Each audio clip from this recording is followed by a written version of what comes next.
BKPSDM mendeteksi kesalahan. Nah, ini ya, kesalahan data inputan.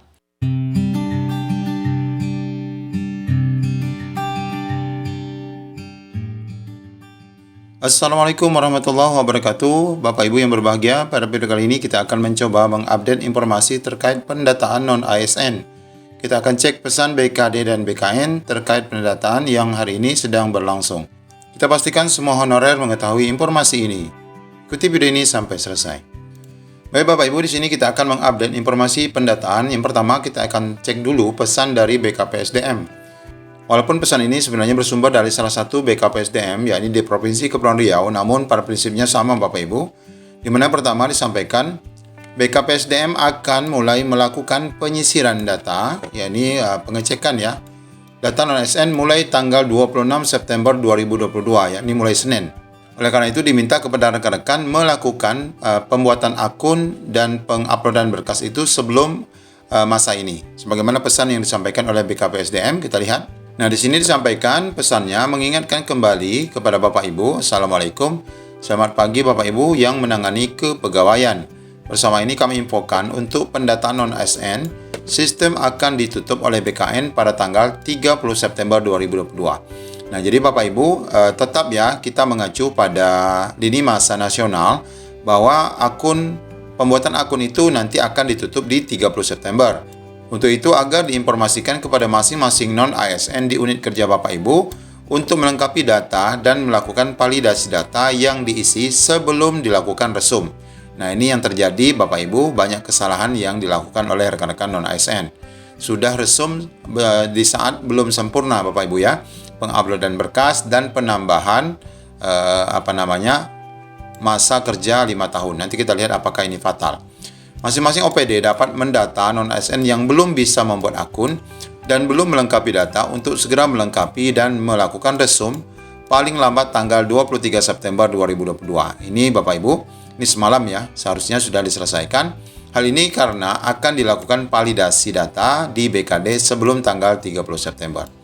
Nah, ini Bapak Ibu pesan yang dilakukan, yang disampaikan oleh BKP SDM Kepulauan Riau.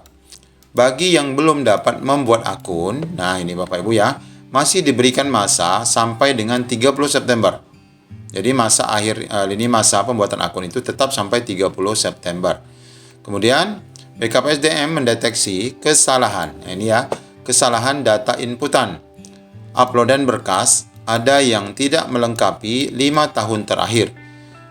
Data tetap diterima. Nah, ini kabar baiknya, data tetap diterima untuk pendataan. Minimal itu kan diminta 1 tahun, yakni tahun 2021. Jadi bagi Bapak Ibu yang kebetulan masih belum menambahkan riwayat pendataan tapi sudah melakukan resum, setidak-tidaknya cukup dapat berlapang dada karena minimal data Bapak Ibu itu harus masuk dengan membawa minimal 1 tahun masa honorer.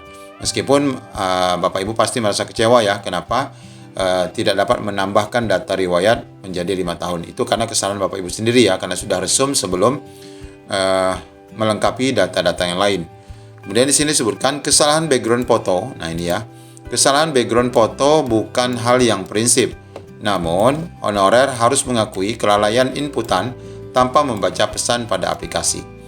Jadi Bapak Ibu, kesalahan-kesalahan yang dilakukan oleh rekan-rekan honorer saat melakukan pendataan, pertama karena memang harus diakui rekan-rekan honorer ini tidak jeli dalam membaca pesan yang ada di aplikasi. Kemudian juga tidak membaca buku panduan. Kemudian juga tidak menonton video tutorial pembuatan akun dan penguploadan kelengkapan berkas non-ASN. Kemudian pesan yang disampaikan selanjutnya bagi yang masih belum dapat membuat akun hingga 30 September, maka nanti segera mengajukan data inputan baru ke BKD, tentu saja ini melalui Dinas Pendidikan, karena nanti akan dilakukan proses inputan susulan. Nah, hal ini disampaikan melalui informasi timeline BKN ya.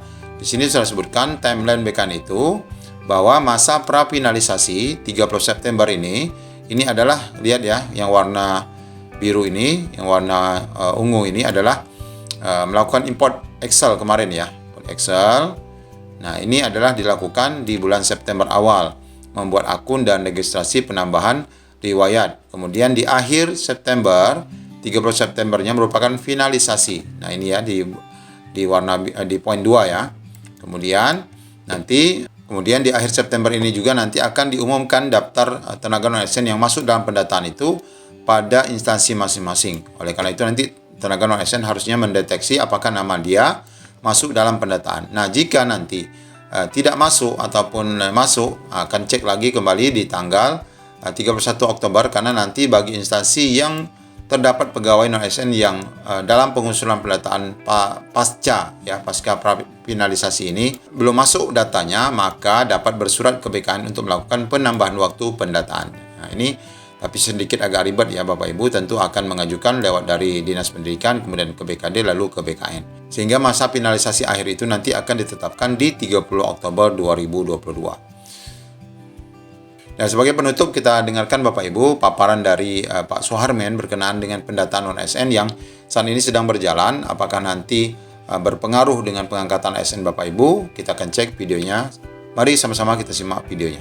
Baik, kita beranjak ke pertanyaan selanjutnya. Saya akan bacakan dari Saudara Andi Satrio. Untuk Pak Suharmen nih Pak, apakah guru yang sudah lolos passing grade seleksi PPTK wajib ikut pendataan non-ASN? Apakah pendataan akan mempengaruhi diterima atau tidaknya guru honorer tersebut walau sudah lulus passing grade? Silakan Pak. Ya, terima kasih. Ini dua hal yang berbeda ya Mbak Dita. Ya. Yang pertama adalah pendataan non-ASN dan yang kedua adalah mereka yang sudah lulus seleksi. Sebetulnya di dalam Panselnas kita sudah menyepakati bahwa yang bersangkutan kemudian bisa sudah langsung ditempatkan sesuai dengan formasi yang diusulkan oleh teman-teman di daerah. Nah, tetapi kalau kemudian, saya khawatir nih, nanti saya nggak lagi masuk di dalam pendataannya, dimasukkan lagi sebagai pendataan, monggo silakan, bisa dilakukan pendataan. Tetapi sekali lagi, pendataan ini bukan untuk tujuan pengangkatan. Jadi pendataan ini ditujukan untuk melakukan pemetaan terhadap tenaga non-ASN yang ada di instansi sekarang ini. Karena kenapa dilakukan pendataan ulang? Karena pendataan terakhir tenaga non-ASN itu dilakukan pada tahun 2013 yang lalu melalui PP nomor 56 tahun 2012. Dan di dalam PP 56 2012 di situ dikatakan bahwa tidak boleh lagi ada pengangkatan tenaga non-ASN. Karena tenaga honorer itu sudah tidak lagi dikenal di dalam undang-undang kita. Karena di dalam undang-undang itu hanya mengenal dua saja jabatan di ASN itu, yaitu pegawai negeri sipil dan pegawai pemerintah dengan perjanjian kerja. Kemudian PP ini PP 56 2012 tadi direvisi khusus untuk pegawai pemerintah dengan perjanjian kerja, ditetapkanlah PP 49 tahun 2018. Di dalam PP 49 2018 itu kemudian ada periode transisi di situ diatur bahwa untuk tenaga-tenaga non ASN yang masih diangkat periode pendataan 2013 yang lalu, maka diberikan transisi sejak PP 49 tadi ditetapkan, yaitu 2018, November 2018, diberikan transisi waktu selama 5 tahun ke depan. Artinya, kalau November 2018 sampai 5 tahun ke depan, berarti sampai dengan November 2023. Nah, ini yang kemudian diingatkan oleh Pak Menpan di surat beliau. Ini skemanya 5 tahun, Anda sudah harus menyelesaikan terhadap yang tenaga non ASN yang waktu itu sudah diberikan pelonggaran oleh pemerintah untuk diselesaikan dalam 5 tahun ke depan. Nah, tapi ini waktunya lagi, bagaimana mau menyelesaikannya? Nah, itulah kemudian dilakukan banyak kemudian mengatakan, Pak, kalau hanya yang jabatan itu saja yang kemudian didata, ini pasti akan ada yang tertinggal. Maka keluarlah surat Pak Menteri nomor B1511. Di dalam surat itu kemudian diklasifikasi, dilakukan pendataan ulang untuk melakukan pemetaan terhadap tenaga non-ASN ini. Berapa banyak sih sebetulnya tenaga non-ASN ini yang sekarang, yang walaupun PP-nya sudah melarang untuk diangkat, tapi tetap diangkat oleh instansi misalnya, dan jumlahnya berapa gitu.